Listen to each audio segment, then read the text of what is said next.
I think when people have a problem with other people that, might be good at something or could be close to their level or on their level, and that's when you see, insecurities come out. And for me, I'm 100% confident in what I can do. And I know that in this league, if you really want to win, you're gonna need other good players. You're gonna need people that can dominate a game just like you can dominate a game. People that can be successful just like you can be successful. But that I knew that it didn't take away who I am or what I bring to a team. And what my impact could have been on CJ, as a friend and as a teammate. I knew that could make our team better.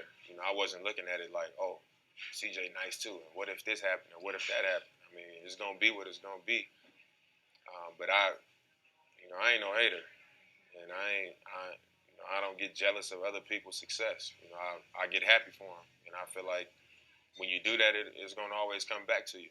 And like he said, we had known each other for a while already. And I would always tell him on the plane, we're going to be in the backcourt together at some point, and, we're going to have to do what we got to do. So, I was always cheering for C. I was always cheering for Will Barton. I wanted to see them get on the floor and get to do what they do. And that's just who I am. Like I said, I know what I bring to the table as a person, as a leader, and as a player. So I never looked at it like anybody was a threat or anything like that. I looked at it as how they could help the team or how they could help me make this a better franchise. Damian Lillard's range is a huge advantage on the basketball court. Do you know how big the lanes get when somebody got to come up and guard you all the way at the logo, at the jump ball circle? Man, that make those lanes to drive in get so big. And if you can shoot from back there with a decent percentage like Damian Lillard can, man, it makes driving to the basket much easier when the defense got to come all the way out and check you, and the help defense is so far away. I mean, that's just a tremendous advantage to have, to be able to shoot from that far away and also shoot with accuracy. Man, it just makes everything else, man, so much easier. If you're new to the channel, welcome. If you're not, welcome back. What up, though? My name is Kevin Melson with Beyond Your Limits, and in this video we got CJ McCollough and Damian Lillard being interviewed by Chris Haynes.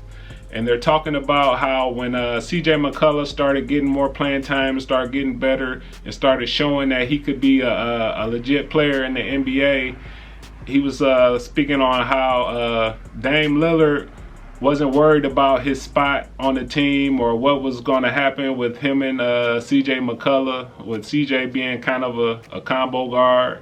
And Dame Lillard's perspective on this is a great perspective.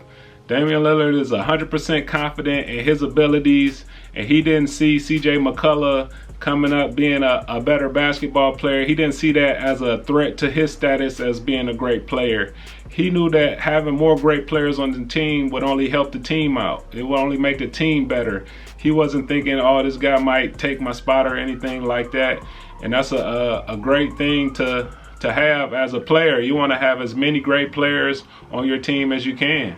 And the reason you want to have as many great players on your team as you can is because you'll win more. The more you win, the more people get to see you, the more recognition you get, the more everything you get. If you're a great player and you're on a bad team, nobody gets to see that. If you're over here putting up 30 points a game, but your team is sad, I mean, nobody cares. But if you're on a team where y'all winning everything and you're averaging 16 points a game, everybody's going to be able to see you play. Everybody will be able to see what you bring to the table. Even though your stats might not be as big as someone else's, if your team is winning, that's all that matters. I remember I went to Schoolcraft Junior College, and a couple years after I left Schoolcraft, Schoolcraft was the #1 team in the nation from beginning to end. I believe they lost the national championship game by a shot at the buzzer. And everybody on that team received a Division I scholarship. It was guys on the team averaging 4 points and 2 rebounds, but they were going to Division I schools. And the reason that they were able to do that was because they were winning. Everybody got to watch all their games. Everybody, all the way up to the championship. The more teams that get knocked off, that's the less games being played. So everybody's watching. And so once you make it all the way to the championship or something like that, that's the only game left. Everybody that likes basketball, everybody that recruits basketball will be watching that game. And even if you get in and you don't get much time, but you able to show that you're competent and can do some things, I mean, you can get a lot accomplished. You can get a scholarship and things like that just from being on a great team. And another way being on a great team helps you out is that in practice every day, if you're going up against a great player every day, that's only going to make you a much better player. The saying goes that iron sharpens iron.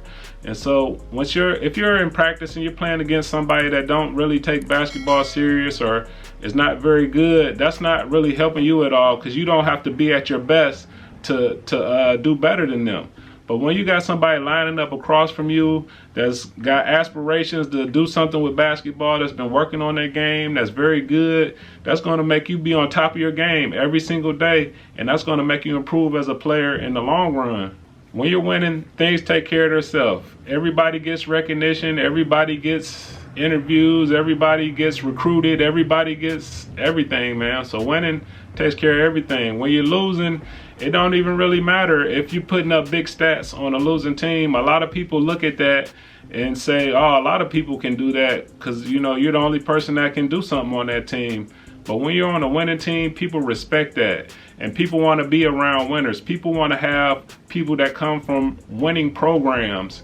They know that you know what it takes to win. And so that's easy for them to take you and put you on their team because you already know how to win. You already know what it takes. You already know what a winning system looks like. But when you're coming from a team that hasn't won, the coaches feel like they got to teach you how to win. They got to teach you how to fit in. They got to teach you how to play your role in those things. But when you come from a winning program, they assume that you already know that because you've already been in a winning program. And they're much more likely to recruit you if you're from a winning program. And so that's just a great perspective from Damian Lillard. He knows that the better his teammates are, the better chances the Portland Trailblazers have of winning. And the more the Trailblazers win, the better that makes Damian Lillard look. And so that's the same thing for you. You want to have the best team as you can. You want to have the best teammates that you possibly can. All right, thanks for watching this video. That's all I got for you guys today. I'll catch you guys in the next video. I'm out.